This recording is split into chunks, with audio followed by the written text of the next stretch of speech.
on a really base level, I would stop what I was doing and I would watch it. Its impact was so far and above. It was sexy as fuck. Hello, welcome to the Lions podcast with me, Simon Cook, CEO of Lions. And in this In the Making series, we delve into the sharpest minds in the creative marketing industry to discover everything from their breakthroughs to their blunders and everything in between. To bring their stories to life, we asked them to talk about 5 pieces of work. The work that made them want to be a creative in the first place, the work they wish they'd made themselves, the work that almost didn't get made, and the work that made them. And then crucially and finally, the work that's still very much in the making. In other words, the work they've yet to make. Today's guest has a career spanning film, TV, and that's all before she entered the world of advertising. Her populist approach earned her multiple Lions at Mother and Leo Burnett, and now she's about to embark on a new journey as Global Chief Creative Officer at DDB. So, without further ado, welcome Chaka Sobhani. Chaka, welcome to In the Making. Hello, love. Thank you. It's a very grand introduction. But I'm going to open with a quote, something that you said recently. Oh, shit. Okay, go on. And then we'll see how we go. Okay, you said this about creativity. The beautiful thing about great creativity is you'll probably achieve it a handful of times in your life. The belief that you can be creative is one of the most powerful things that we can do as humans. And you've said that that's the thing that really keeps you motivated. So what is it about the pursuit of creativity or the chase that you love, and where does that come from? God, I sound proper clever saying that, didn't I? As you were saying it's it, I was very poetic. Like, did I say that? No, but I do believe that. Because I think ultimately the thing that we're in the business of is we're in the business of feelings. And whilst obviously we're all human beings and we all have feelings every single day, I think what we do, not just in advertising, but creativity, the bigger umbrella of creativity, is that we're trying to forge connections and understand each other. Well, that's the reason I got into all of this, is to find my tribe and know that there are other people out there who are like me, so I don't feel so alone. So without getting all like, I'm not trying to get so morose about it, but like, living is difficult, living is tough, and we can feel on the outside and we can feel alone, and there's pain, and the more connected you feel, and that can sometimes just to be made to feel joyous, and you can educate people, you can inform people. That's really difficult. It's really, really difficult. And I think, without sounding like an insane wanker, I think it's really magical to be able to do that well. Whether you're an artist in the most conventional way, whether you work in advertising, that's sort of the Holy Grail. And I don't think there's a formula for it. And we learn and we can have achieved X. It doesn't mean that the next thing is going to do the same thing or going to build on that. And I love that. And I think creative people, and I think, by the way, the entire world is creative. I think everyone is creative. It's just obviously we all have disciplines and specialities, of course, and this is our business. But that's the reason that we connect. I think it's one of the toughest things. And the thing I love about the people who decide that creativity is their career is that I think at the heart of it is utter optimism and hope.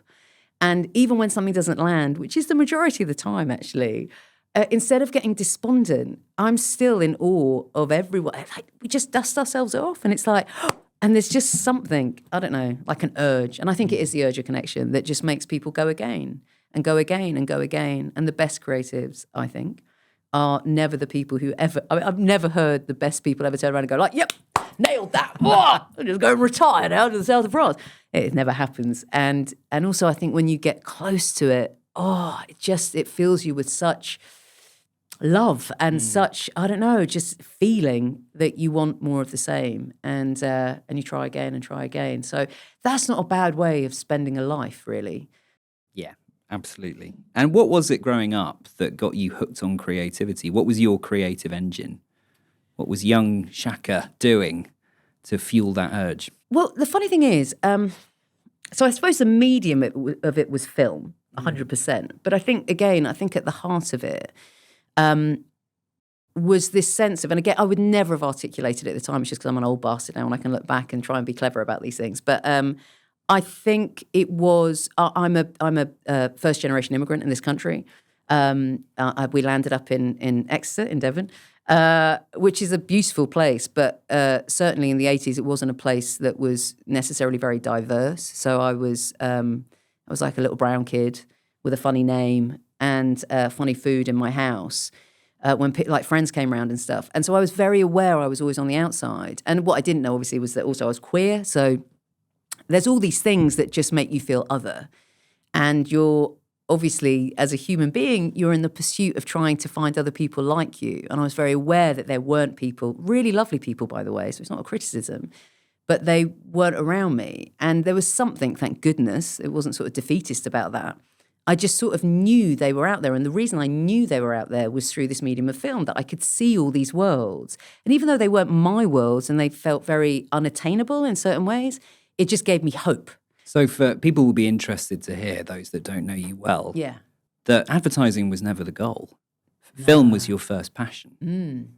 And, linked to our first piece of work, which we're going to share, it was all about film. You selected the iconic Levi's ad, Yes. Laundrette, made by BBH, Sir John Hegarty, Lion of St. Mark recipient, I should say. Absolutely.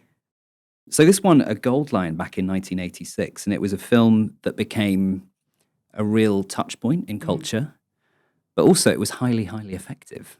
Yeah, hugely. You know, those what were they called at the time? Shrink to fit Levi jeans. Yeah. Sales of those skyrocketed. 100%. But it's still an ad that we come back to time and time again as a reference point. What was it about that piece or that film in particular that really resonated? I think you said it right. And again, I don't mean this in any shape or form disrespectfully, because actually I love this industry. I love what we do. And I think particularly now in this day and age, we've got the opportunity and the privilege to be in so many different places and shapes. And I love the fact that what we create isn't just film, even though I love film. But certainly as a 10-year-old, I was not aware of advertising. It was just what was sort of on the telly box. And for the majority of the time, it was something that was selling something to me, and I was too young to understand, or I was bored by it, to be completely honest. And as you said, it was all about film. But Levi's, and this is interesting, when I was thinking about this question, was the first advert that I saw that I wasn't aware was an advert. So I had the same reaction that I did to films or to music videos as I did to that film.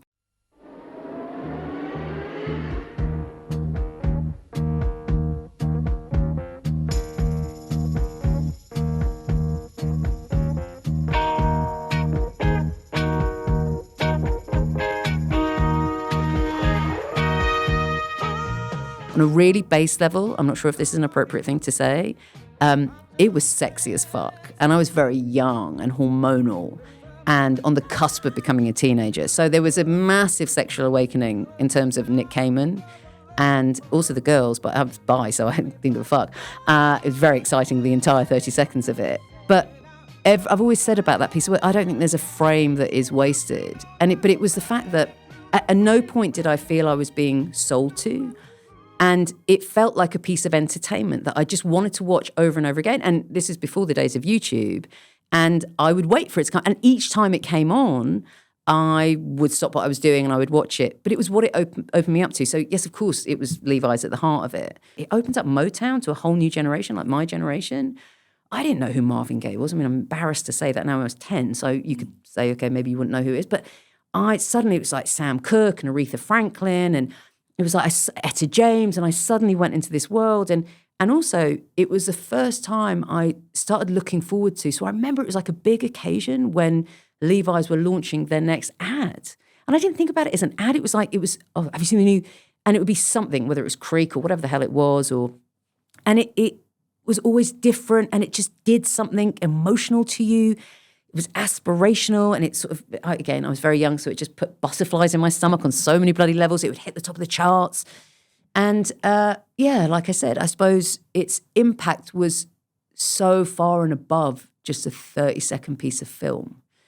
So one of the many films that influenced you as young Chaka, how did that take you forward?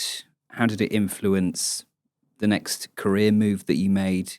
What was your route into this crazy industry that we inhabit today? I didn't have a clear route in. And this is in the very rudimentary days of the internet. So there wasn't like Google that you could go to and like find out all this stuff. I just knew I wanted to, whether I didn't know the difference between long form or short form, and I didn't really give a shit. I just wanted to make stuff. It was stuff that would be cool, obviously, because I was a kid, but would make me feel something. That's literally been my guide through all of this, is if something feels good, I will go in that direction. Sometimes for good, sometimes for bad, by the way. You have to ask my wife that. But anyway, and that was my guide. And so when I saw, whether it was a great film, whether it was a music video, whether it was seeing something like Levi's, it was how can I get close to making something that has that impact on someone else? Because that's what I want to do, is make someone feel the way I've just felt in some shape or form. And actually, funny enough, as I'm talking about this, I remember when I was at college, I went back, God, I've totally forgotten about this. I had a unit that was actually on advertising. I went and did film, but there was a bit on advertising, and I rewrote, oh my God, I can't believe I forgot about this.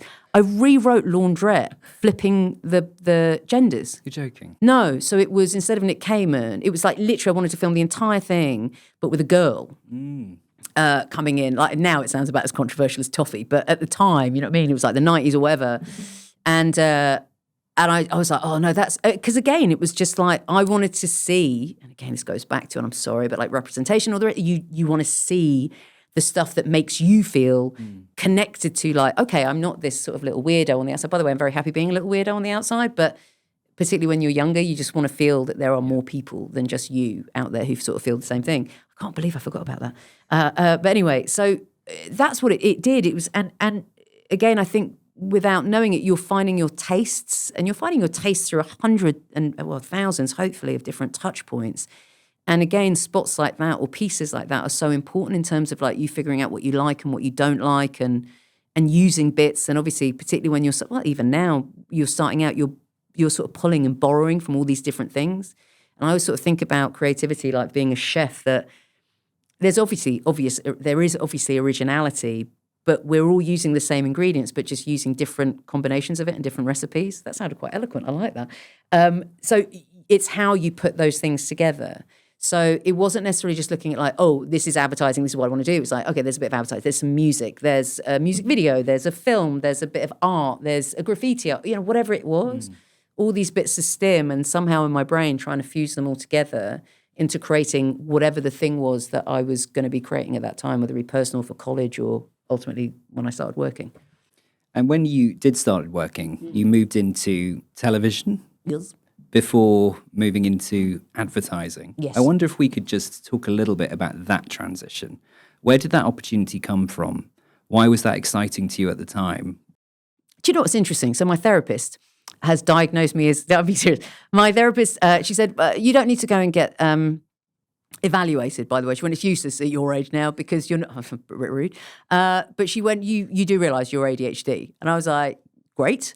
And she said, what was really interesting about that was she explained a lot about my mind and about how my brain worked. And always with these things, and it's what's so wonderful about, obviously, the world we live in now, and I'm hoping it really benefits, obviously, a younger generation coming up, is just understanding more about your head and how you consume things. And so it's not about right and wrong. It's just the beautiful complexity about how our brains work. And hopefully then you can kind of be directed by that and not feel bad about necessarily the things that you're not very good at, but you can lean into the things that you're good at. What I realised, not just with that diagnosis, but is if I could be grand enough to kind of look at a career, and I think you can start talking about your career when you're old, which obviously I am now, I can see the patterns, which is I'm not, and again, if you take away words like better or worse or good and bad, I'm not someone who's very good at rinse and repeat. So I'm not very good at just doing the same thing over and over again. And I don't mean that rudely, but I really like the feeling. Of having butterflies in my stomach, of not necessarily knowing how to do something and figuring out how to do something. And that's not just something that's pertinent when I was in my 20s. It's still pertinent now that I'm in my 40s. So I think ultimately the driver underneath all of it was always about, I hope not being a jack of all trades and a master of none, but like when you've done something a lot, like what's the next chapter? Never disrespectfully to the past, but like what's the next bit that you can move to? So I never had like a logical plan of like, I will do these number of years in television, then I will go to, I don't know what that accent is, but anyway, then I'll go into advertising.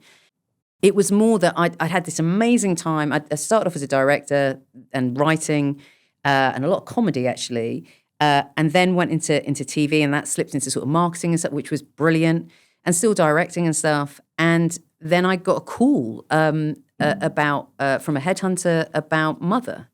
And I knew people obviously in advertising. I had friends in advertising, but and again, I don't know if this is it's not about good or bad, but it's sometimes quite helpful to come into things without any dogma.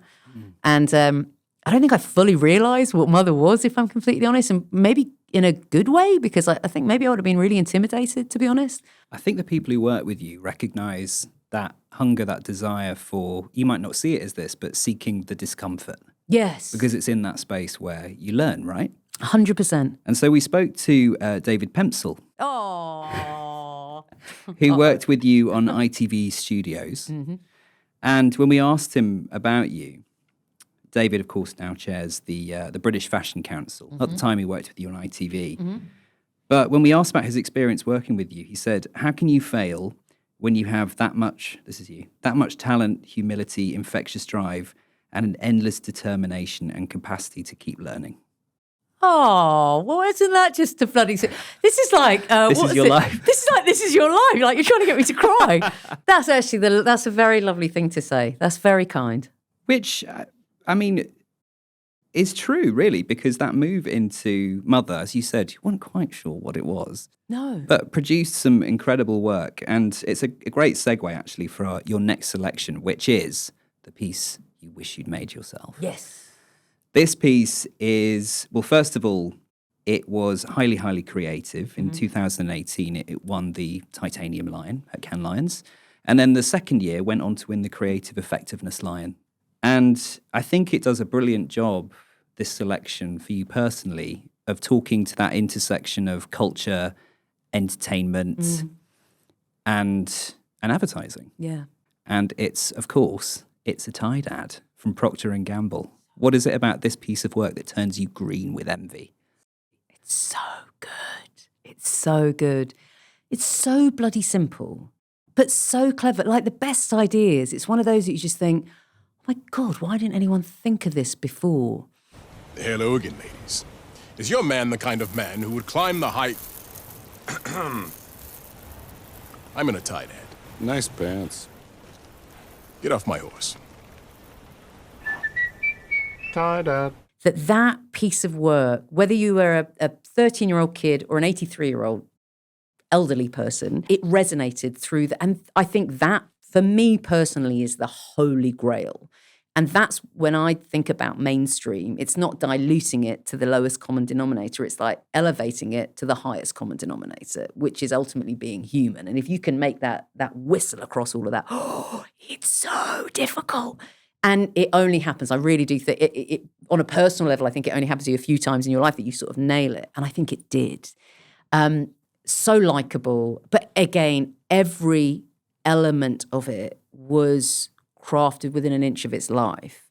And whether that's down to fundamentally the idea, the casting, how the parody was shot. And just the concept of it, the idea that you can hijack something like the Super Bowl, which again is a cultural moment, and it's so difficult because the stakes are so high and you can get it so wrong.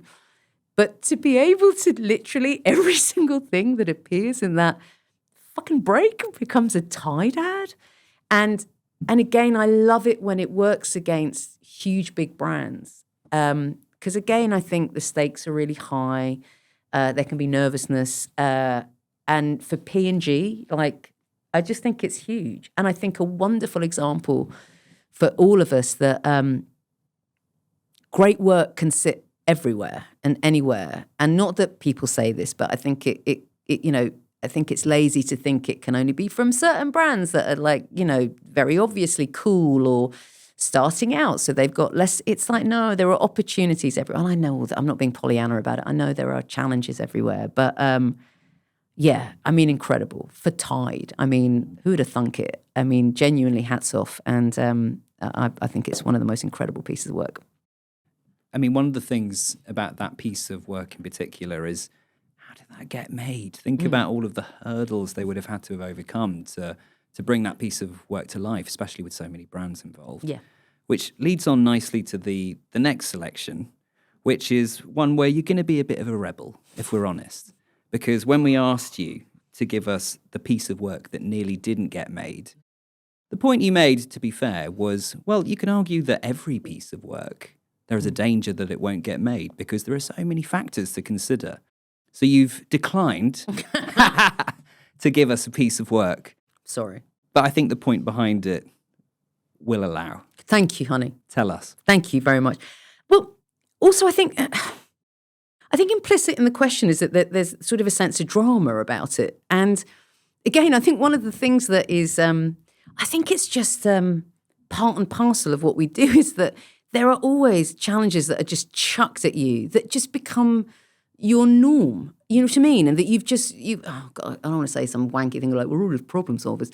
On commercial shoots, you've also got the added dynamic of of course, you've got directors in television as well, but you've got clients, you've got directors, you've got agency.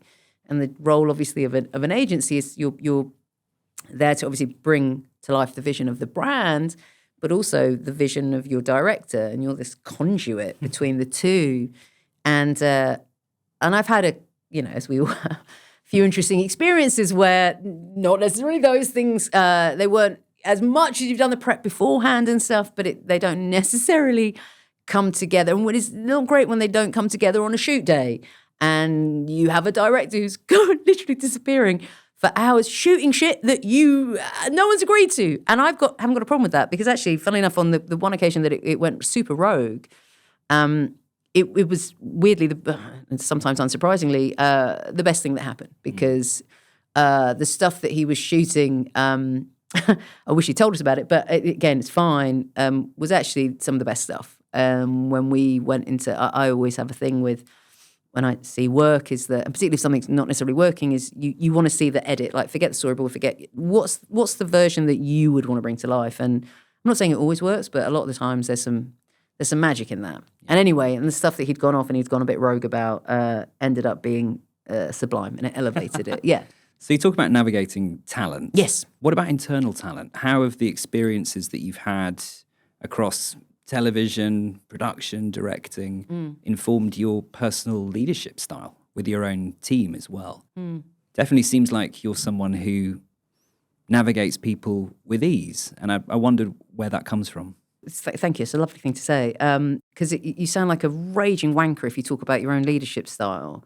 But what I suppose I can talk to is that I feel very lucky that my first experience of sort of being in the workplace and having responsibility, I suppose, was working within production and then directing. Because, and I know there are loads of different types of directors as well, but I think it's a brilliant example of kind of your working life and relationships in that, as a director, obviously you have a vision and you're sort of in your head, you're clear about what you think something should be. But the most important thing is that you bring in, lean on, listen to people who are better than you and have different expertise to bring that to life and to help shape it. And it's not your vision, it's a collective vision. Moving on then, and not moving too far away from the topic that we're on, because to get to great work, it takes a team. It takes a united team across agency, client,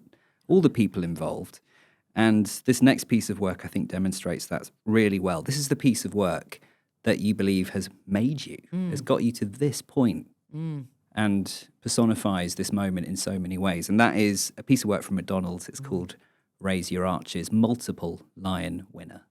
Tell us about it. Why has this piece of work been the icing on the cake to date? You never plan for moments when something lands. You just don't. You always hope for the best. But there's something incredible about like when something kismet kind of happens. And look, it was always obviously a very important priority within the calendar. And, you know, it was an affinity piece of work and there'd been lots of work on it, blah, blah, blah. But even where the idea first originated from, which, and again, obviously it usually comes from an incredible insight, but again, sometimes an observation can lead to the insight and vice versa. And the brilliant creative who came up with the idea, a chap called Gareth Butters, he was talking to his wife and obviously we all eat McDonald's, and had asked a question and noticed that, she made this gesture. And you look at that a little bit more in depth and you get to an insight that ultimately an invitation to McDonald's is so universal it doesn't actually need words.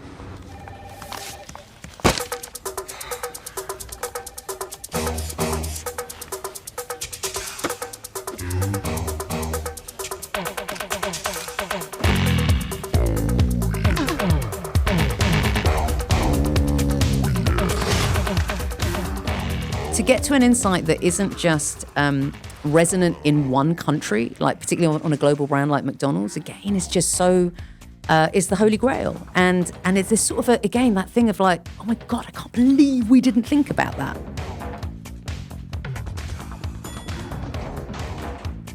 And then just the simplicity of like, raising your arches is, like the logo, blah, blah, blah. And I'm not saying it was easy, but it was like the simplicity of it. And then one rolls into the other. And then, the partners and the collaborators you bring in and with the work. And Gareth's a massive fan of Edgar Wright. And Edgar saw the script and like straight off the bat, like he was in and you needed that choreography. It just sort of happened. And again, back to your point about partnership, obviously it wouldn't have happened. And these guys know this, but like I love McDonald's overall, as clients, as partners. I love the UK clients. They are incredible human beings. They're proper partners. They get it. And they're there properly side by side in terms of everything that you're coming up with. And that's rare. But it also, the dividends are shown because of the consistency of the work. And then it drops. And I was at an airport and the lady asked me, "Oh, what do you do?" And I said, "Oh, I work in advertising." And she said, "Oh, what on?" And I said, "McDonald's." And she did the eyebrows at me. Yeah, man. And that's amazing. She might have just been getting fresh with me, and I didn't pick up the signs. But anyway, who knows? And she went, "Have you seen that?" And then she proceeded to tell me all about the Christmas campaign as well. Which anyway, and about, did you know that there was this and this and this? I didn't have the heart to tell her. It's like, yeah, I do know. But anyway, it was great. But that's the point: is that it had an impact in the real world. And I'm not saying that was a research group of one, I get it. But again, back to seeing what the reaction was, how people adopted it, how crew adopted it, people were riffing on it, taking the piss out of it. And that's when you've hopefully landed something. And yeah, hats off to the gang at Leo's London. It was a huge gang, as you can imagine. And to the universality of it, the thing that I was so chuffed with is that we managed to get, but 35 other markets adopted it.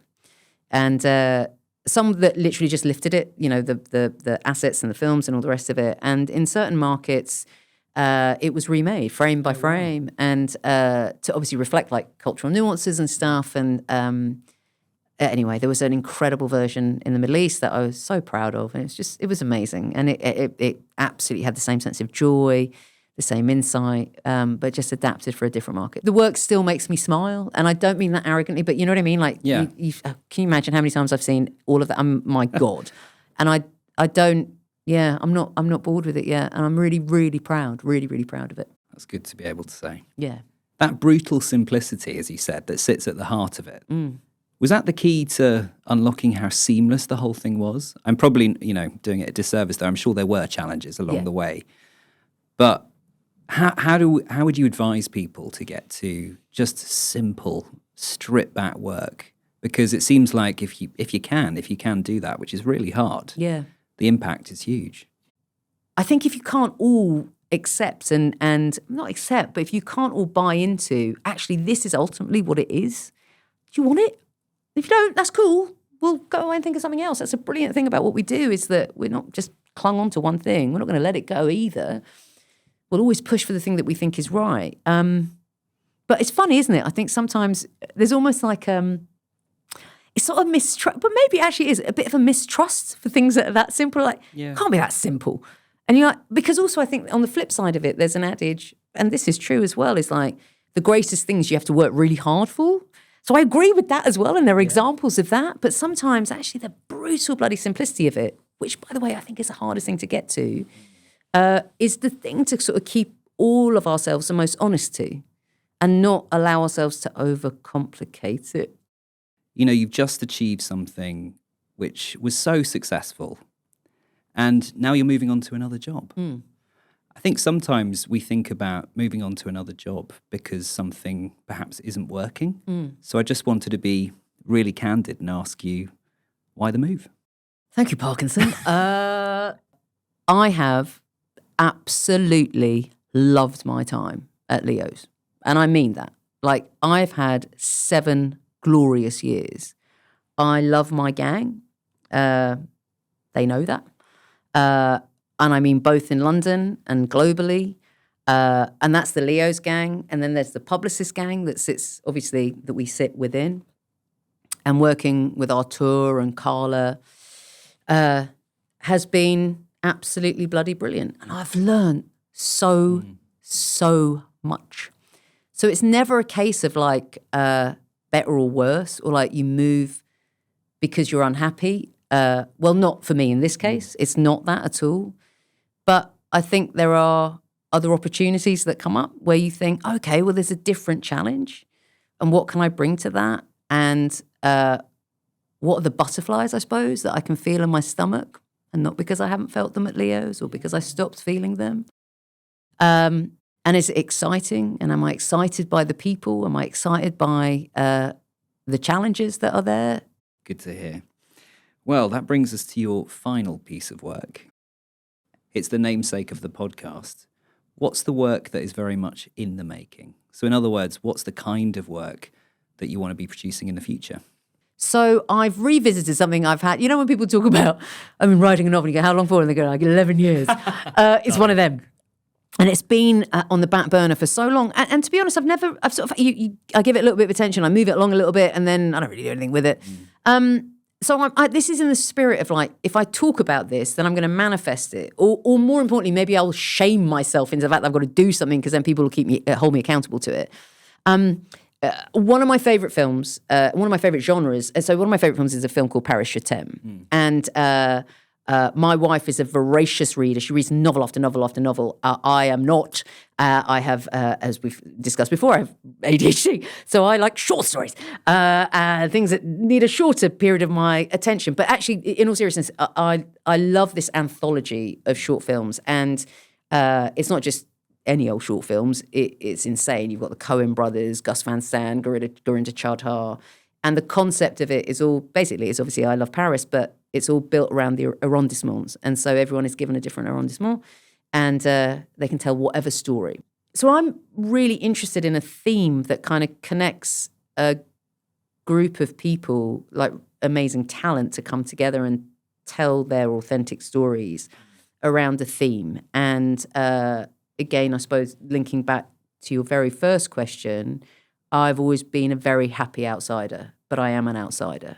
I might play in the inside, and that was always the point. Always the point is like, how do you get into the inside so you can open that up for other people who feel on the outside, so that there is representation within. And again, for that need for connection into the mainstream, so you're not these little weirdos who kind of exist on the outskirts. And so I would love to do a collection of short films that are connected through the theme of being an outsider. And in that, as I said, they can be this, and I want to flip it so that there are joyous stories. I think straight away people can get maybe potentially quite worthy and like, not worthy, but go to quite maudlin places, but also to tell those stories because it does run the full gambit. And I think with the right oh my goodness, I don't even know what it is yet, and I'm getting overexcited by it. I am, because I want to hear those stories, and they're not told. Yeah, nice. For those people who may also class themselves as a happy outsider, who are sort of flirting with the idea of exploring advertising, branded communications, what advice do you have for them, just based on your personal experience? I think demand more. I don't think you have to come in and mould to the tropes that have been here. I think those tropes, some of those tropes, were built of a certain time for a certain group of people and to maintain a certain status quo. I don't think anyone did it intentionally. I think that's just society. Advertising is just, endemic of a broader societal kind of problem, but the different chapters that we've gone through. And I think we need to do more. And this isn't just advertising, by the way. I think there are so many industries in the world, majority of industries in the world, that aren't, I think, spending as much time thinking about how they need to change rather than people coming in, changing to adapt to them. Your original question was around what to say to people coming in is to hold us accountable to it. It's so easy to say, it's so difficult. They're coming in, they're looking at this massive infrastructure, but they're essential to the future of it. So, yeah. Amen. Amen, man. Final question from me. Yeah, man. We got there. We got to the end. You've had a really wide-ranging career. And as you move on to your next big chapter, and we may have already covered it, and that's fine. Okay. But my question is, based on this industry, as you move into the next phase, what's your biggest hope? I think people are amazing. I think humans are amazing. And I think there's always so much to get worried about and to be cynical about. And this industry in particular is terrible at constantly saying everything is dead. That was always a strange thing when I came to this. Oh my God, all the headlines, everything's dead. Again. It died again. And like, oh my God, this is so depressing. I think there's insane talent, not just in this industry, but in the world. And I do believe that ultimately, the majority of people, the vast, vast, vast majority of people are good and decent and kind and generous and brilliant, actually. And it's the onus, again, in terms of as we get older, is to I think, help and give more opportunities for kids coming up. So I am excited in this next chapter. I'm really excited by the people I'm going to go and work with, more broadly as an industry and more broadly as a world. I'm really optimistic that things will come good. I think they get very precarious at points, but I think we pull it back when it's right. And I sound like a total fucking cheeseball. So I think at the heart of it all, it's all about love. What a perfect place to end. Thanks, man. Chaka, thank you so much for sharing the work with us, but also your personal insight and stories. Thanks for your humanity and your humility, man. And congratulations on the next phase of your working life. We look forward to seeing what you do next. Thanks, mate. Thank you very much. Thank you. You can view all the work that Chaka has been discussing today on our intelligence platform, The Work. And if you've enjoyed this podcast, hit the subscribe button or follow the Lions podcast on your favourite podcasting platform. Until then, we'll see you next time on In the Making.